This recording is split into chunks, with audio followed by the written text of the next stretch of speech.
जाती आपकी मलकियत में आपका सिर्फ और सिर्फ आपका अपना लेट नाइट शो रिमोट को हाथ लगाएंगे तो हमारे दिल को हाथ पड़ेगा, दिल को हाथ पड़ेगा तो दिल में तकलीफ होगी, और दिल भी वो जिसमें आप रहते हैं।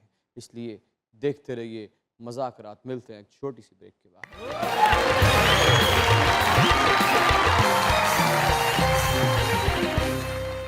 Welcome back to Muzakarat. क्या बात है सर। वैसे तो हर कोई आसाइश चाहता है कि गाड़ी या मोटरसाइकिल हो तो इंसान आसानी से जो भी सफ़र है उसे तय करके अपनी मंजिल तक जा पहुंचे। पैदल चलना ज़रा मुश्किल होता है, लेकिन एक बैट्समैन की ज़िंदगी की सबसे तवील तरीन जो वॉक होती है वो पिच से लेके पवेलियन तक होती है जब वो आउट होके वापस आता है। सबसे मुश्किल तरीन वॉक आपकी उन तमाम वॉक्स में से कौन सी रही?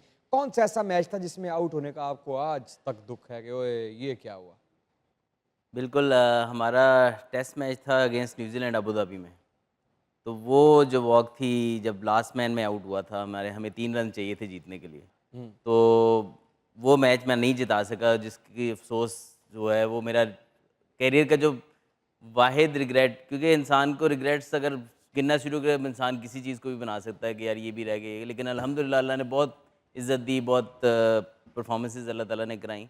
लेकिन कोई एक चीज़ मैं पिक करूँ ना कि वाकई में शायद चेंज करना चाहूँ, वो भी अल्लाह की मर्ज़ी से हुई कि नहीं मैं कर पाया वो। लेकिन मेरे ख्याल में वो मेरा एक वॉक जो थी ना, उसका अफसोस मुझे सारी ज़िंदगी रहेगा। और जब भी वो फ्लैशबैक होता है मैच तो मुझे दोबारा से वो फीलिंग आती है कि यार ये इतना लंबा सफ़र तय करके जब एक बाउंड्री वे जो है वो मैच के बाद जब पवेलियन पहुंचे तो रोना शोना आया? बिल्कुल। वो वाहिद टाइम था, कुछ वक्त ऐसे हैं जब इंसान अपने इमोशंस पे कंट्रोल नहीं रख पाता। वो एक वाहिद मैच था जिसके हारने के ऊपर जो है वो मुझे इतना अफसोस हुआ, इतने इमोशंस हुए कि वाकई उस मैच के बाद मेरे आंसू आ गए।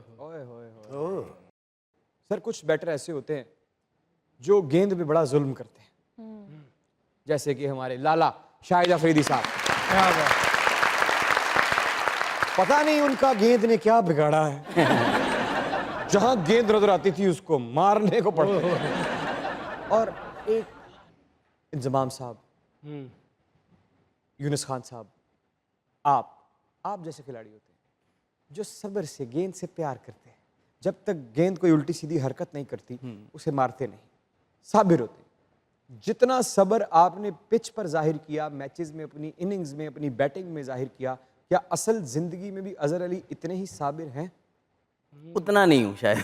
अच्छा। वो मेरा ख्याल है जितनी पेशेंस मैंने ग्राउंड में दिखाई है ना, उसके बाद पेशेंस का जो अकाउंट है ना उसमें लिमिट कम रहेगी। लेकिन फिर भी still I am quite patient. लड़ाइयाँ हुई हैं कभी? लड़ाइयाँ अल्हम्दुलिल्लाह कभी नहीं हुई। हाँ, आर्गुमेंट्स ज़रूर होते हैं, लेकिन कभी स्लेजिंग हुई कभी? स्लेजिंग किसी ग्राउंड में स्लेजिंग हुई? ग्राउंड में मेरे साथ स्लेजिंग बहुत कम लोगों ने रेयरली की है, और वो भी बड़े अच्छे तरीके से मैंने हैंडल कर ली, क्योंकि उनको पता था। किसने की थी?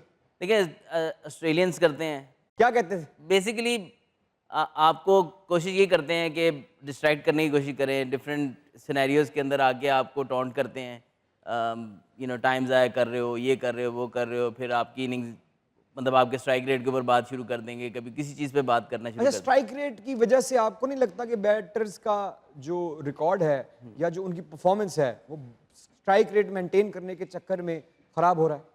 देखिए, स्ट्राइक रेट एक वन ऑफ द थिंग्स है जो आपकी बैटिंग में ज़रूरी है, लेकिन उसको ठीक करने का या उसको चेंज करने का एक तरीकाकार है। हर बंदा अपनी स्ट्रेंथ पे खेलता है, और उसको कोचेज़ को, स्टाफ को ये आइडिया होना चाहिए कि यार इस प्लेयर की क्या लिमिट्स हैं, क्या इसकी स्ट्रेंथ्स हैं, ताकि वो उस तरीके से उसको वो करवाए। हमारा ना बहुत ज़्यादा इस चीज़ को लेकर के चौके छिक्कों पे बात ज़्यादा चली गई है। स्ट्राइक रेट इटसेल्फ अगर आप देखें, कंपैरिजन करें, तो वो जो चौके छिक्के नहीं भी मारते उनका भी आसपास ही होता है, करीबी होता है। ठीक है। तो वो हम ये सिर्फ ये देखते हैं कि यार एक बंदे ने 4 छिक्के मार दिए, वाह ये T20 का प्लेयर है। अच्छा, लेकिन इसने छिक्के मारे बगैर उतनी स्ट्राइक रेट से रन कर दिया, हमें वो प्लेयर T20 का नहीं लगता। अच्छा, आपने जैसे आपने कहा कि आप बेसिकली साबिर हैं, पिच पे भी साबिर रहे आप, और आपने ये साबित किया है कि सब्र के साथ आपने पाकिस्तान को बहुत से मैच जितवाए हैं।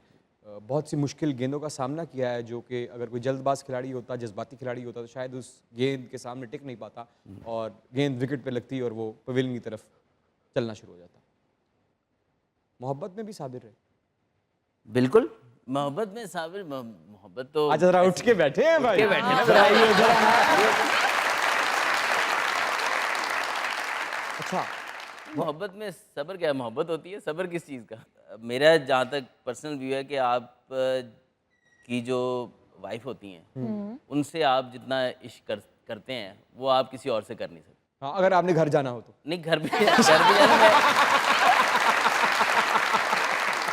अच्छा, ये तो बात 100% ठीक है, घर भी जाना हो। अच्छा। लेकिन मैं जेन्युइनली ये बात कर रहा हूँ कि जो रिलेशन, जो आपकी मोहब्बत, जो अटैचमेंट आपकी वाइफ के साथ हो जाती है, वो आप चाह के भी जो है ना, जो आप शादी से पहले भी सोचते हैं ना कि यार ये है वो है, या आपके क्या ये जो है, वो है? जवानी में आप समझते हैं कि यार आप ये करेंगे, यार क्या करेंगे? मोहब्बतें आपकी, लगता है आपको मोहब्बत है या अच्छा, इश्क आपको है। लगा?